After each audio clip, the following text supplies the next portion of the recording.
Hola chicos, es un gran gusto poderlos saludar. El tema que vamos a abordar el día de hoy a través de este pequeño video es la continuación siempre del ilícito tributario, única y exclusivamente que enfocándonos en las infracciones y sanciones, siempre obviamente de los ilícitos tributarios y del derecho financiero y tributario. Relaciones entre las infracciones y las sanciones.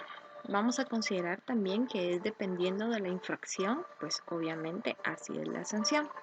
La sanción es una consecuencia de la infracción, por lo que no puede existir entonces una segunda, o sea, la segunda sin la primera. No podría existir en todo caso la sanción si no se ha cometido una infracción.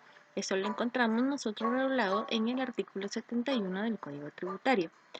En cuanto a las infracciones, podemos considerar que generan un pago extemporáneo de las retenciones, la moral, la omisión del pago de los tributos, la resistencia a la acción fiscalizadora de la administración tributaria y pues el incumplimiento de las obligaciones formales. En cuanto al delito, consideramos que es una figura del derecho penal, lógicamente, y que es conocido, pues, como toda acción u omisión que está penada por la ley. Eso basado en el principio de legalidad, ¿verdad? Nulo in crimen sine ley. Ahora, un delito fiscal se trata de la violación de leyes impositivas cuando en determinadas circunstancias el hecho podría constituir un delito. Y las sanciones pueden variar desde una simple multa, pues hasta una condena a prisión, así como lo hablamos el sábado pasado. Eso lo podemos encontrar en los artículos 271 y 358 del Código Penal y del Código Procesal Penal, en el cual establece la forma de resarcir al Estado pagando lo defraudado y la sanción pecuniaria para evitar pues una condena de cárcel.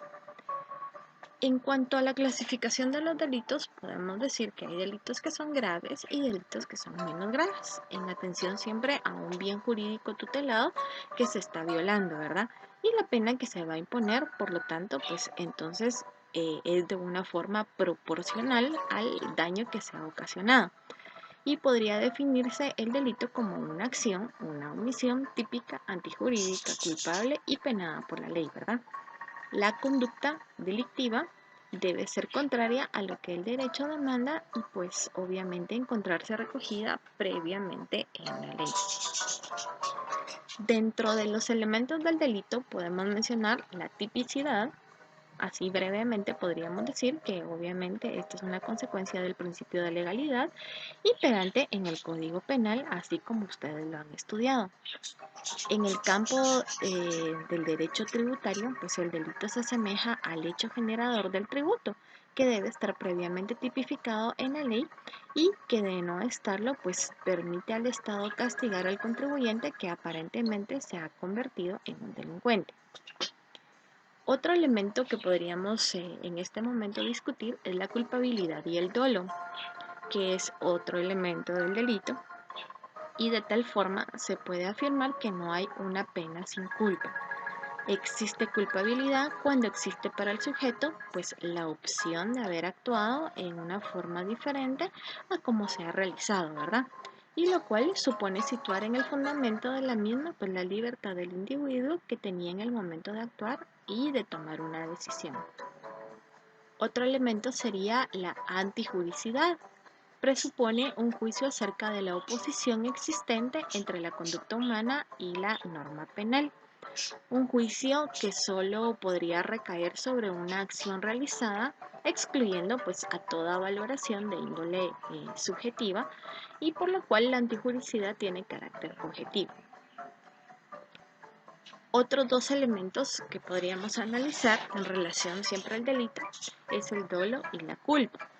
El dolo, recordemos que se puede caracterizar a quien actúa sabiendo lo que hace y con la intención de lograr un objetivo que le va a significar un beneficio. Ahora, la culpa se va a producir cuando quien actúa va a omitir una diligencia debida, pero que no se busca necesariamente el objetivo conseguido. La pena. La pena es una consecuencia lógica del delito, una sanción de infracción, y es el mal que un juez inflige al delincuente a causa del delito para expresar la reprochabilidad social con respecto al acto y al autor, ¿verdad? Es un mal combinado e infligido al reo dentro de las formas legales como retribución del mal y del delito para reintegrar el orden jurídico que ha sido injuriado. Las sanciones pues están ligadas a las infracciones y estas son en relación a la violación o al incumplimiento de las normas, en este caso de carácter tributario, por lo cual el Estado, con la facultad que le confiere el artículo 239 de la Constitución Política de la República de Guatemala, aplica al infractor una sanción que va de acuerdo al tipo de infracción que se pueda cometer.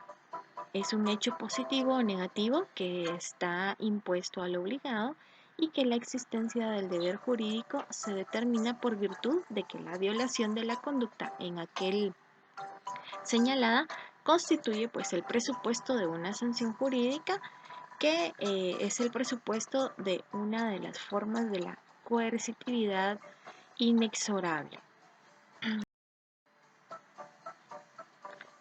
Dentro de los elementos del ilícito tributario encontramos un hecho punible, que este se va a referir a la existencia de una acción típica que va a afectar el patrimonio del Estado y que consiste en dejar de pagar en todo o en parte los tributos adeudados al fisco, con lo que se va a privar al mismo de uno de los principales recursos públicos legalmente debidos por el contribuyente o responsable.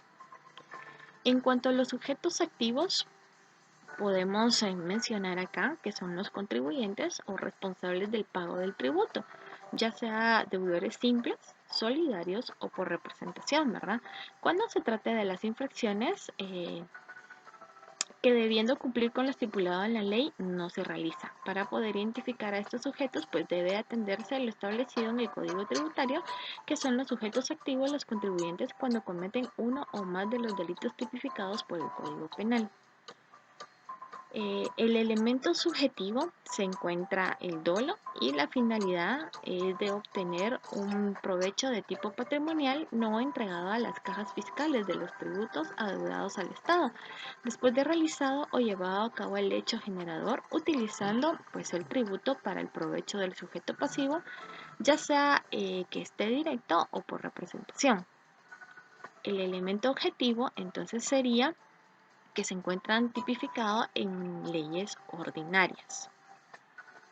En cuanto a la determinación tributaria, pues tenemos una breve definición, que la determinación de la obligación tributaria es el acto o conjunto de los actos emanados de la administración de los particulares o de ambos, coordinadamente destinados a establecer en cada caso particular la configuración del presupuesto de hecho, ¿verdad?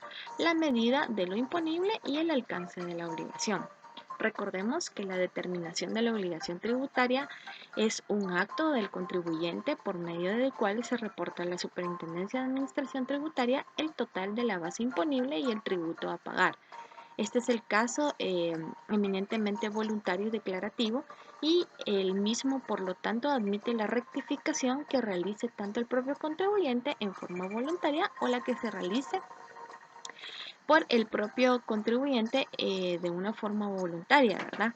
O la que realice el fisco por medio de una posterior liquidación a la determinación que puede llevar a cabo también el Estado en ejercicio de su poder tributario o en forma conjunta con el contribuyente.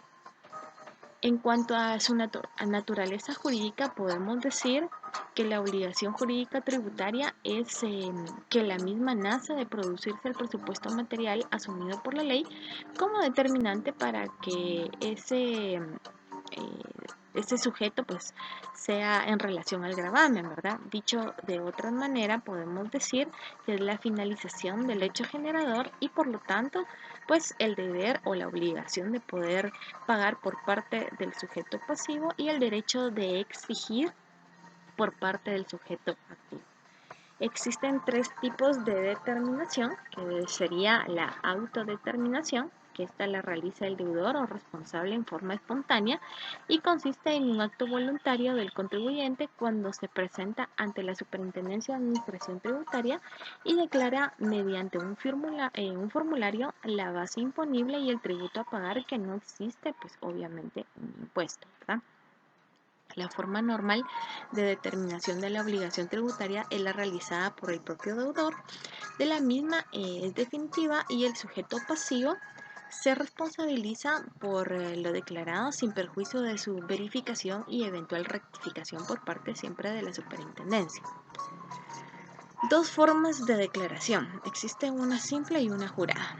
La simple es como la que se realiza para los efectos de determinación y el pago del impuesto al valor agregado y otros impuestos. Y la jurada pues, es utilizada en el impuesto sobre la renta. Aparentemente no existe diferencia alguna entre las dos, pero los efectos jurídicos que producen son diferentes, ¿verdad?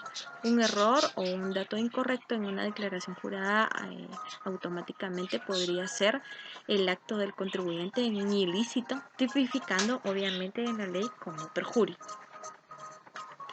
La determinación de oficio es efectuada por la administración tributaria sin la cooperación del contribuyente. Esta clase de determinación se realiza cuando el sujeto pasivo no presenta la declaración en el tiempo y forma establecida en la ley previamente, o cuando la declaración presentada por el mismo sujeto pasivo carece de elementos y del estado de ejercicio de su poder imperio.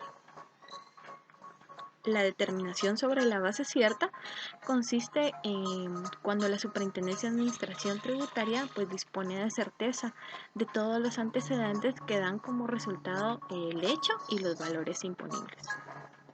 La determinación sobre la base presunta se da o se realiza cuando la Superintendencia de Administración Tributaria pues no ha podido obtener los antecedentes sobre esa base cierta y efectúa esa determinación ante una obligación tributaria sobre las presunciones o indicios. Este tipo de determinación se encuentra regulado en el Código Tributario en el artículo 109.